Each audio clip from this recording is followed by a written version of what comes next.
భయ్యా ఒక్క నిమిషం, మ్యాచ్ ఎవరు గెలుస్తారనుకుంటున్నారు? మ్యాచ్ ఎవరు గెలుస్తారనుకుంటున్నారు? ఇండియా గెలుస్తుంది అనుకుంటున్నారా? ఇంకా 7 వికెట్లు ఎన్ని రన్స్ కొడతారనుకుంటున్నారు ఇంగ్లాండ్? 50-60 రన్స్. ఇండియా గెలవాలంటే ఎన్ని రన్స్ ఉంటే బెటర్ అనుకుంటున్నారు? 250 లోపు అయితే ఖచ్చితంగా గెలుస్తుంది అనిపిస్తుంది. థ్యాంక్ యూ భయ్యా.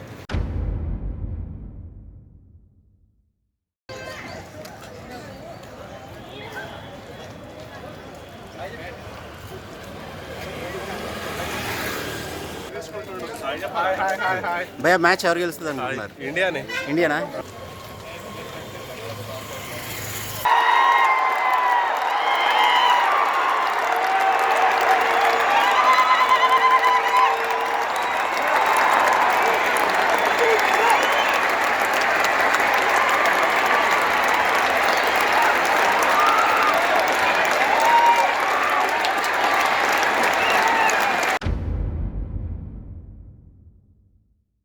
మ్యాచ్ ఎవరు గెలుస్తారు అనుకుంటున్నారు? ఆబ్వియస్లీ హోమ్ గ్రౌండ్ కాబట్టి ఇండియానే విన్ అవుతారు. అవునా? టార్గెట్ 231 చేస్తుంది అనిపిస్తుందా? కొంచెం డిఫికల్ట్ కానీ ఫోర్త్ ఇన్నింగ్స్ చేజ్ చేయడం, కానీ హోమ్ అడ్వాంటేజ్ పైన ఇండియానే విన్ అవుతాను. అవునా?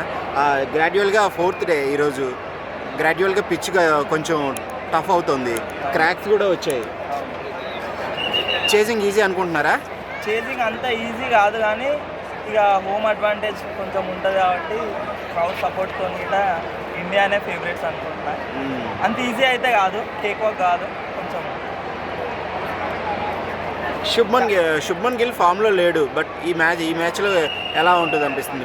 బ్యాటింగ్ లైనప్ యాక్చువల్లీ స్ట్రాంగ్గానే ఉంది, బట్ శుభ్మన్ గిల్ ఒకటే ఫామ్లో లేడు. అది ఓపెనింగ్ పార్ట్నర్షిప్ అయినా డిపెండ్ అయి ఉంటుంది. మంచి సాలిడ్ బేస్ దొరికితే వెనకాల వచ్చిన బ్యాట్స్మెన్కి కొంచెం టైం తీసుకొని అయినా సరే, టైం అయితే చాలా ఉంది, ఇవాళ ఉంది, 2 సెషన్స్ ఉంది, మళ్ళీ రేపు ఫుల్ డే ఉంది, టైంకి అయితే ఏం తక్కువ లేదు. కానీ ఇక వాళ్ళు ఎట్లా అప్రోచ్ అవుతారు, ఒకవేళ మన జైస్వాల్ కానీ రోహిత్ కానీ అటాకింగ్ ప్లేయర్తో వెళ్ళారంటే వాళ్ళు కొంచెం సాలిడ్ ప్లాట్ఫామ్ ఇచ్చిర్రంటే ఇక మంచిగానే ఈజీగా వెళ్ళిపోతుంది స్మూత్గా. ఇండియాకే ఛాన్స్ ఉన్నాయనిపిస్తుంది. Home advantage. Okay, 5th day వరకు వెళ్తుంది అంటారా మ్యాచ్? అది ఇంకా మన అప్రోచ్ని బట్టే. ఫస్ట్ ఇన్నింగ్స్లో చూస్తే అయితే either any of the batsmen అయితే కొంచెం స్కోరింగ్ చేసుకుంటూనే ఉన్నారు. సో దాన్ని బట్టి నాకైతే ఇవాళ అయిపోతుంది అనుకుంటున్నారా? ఓకే, థ్యాంక్ యూ భయ్యా.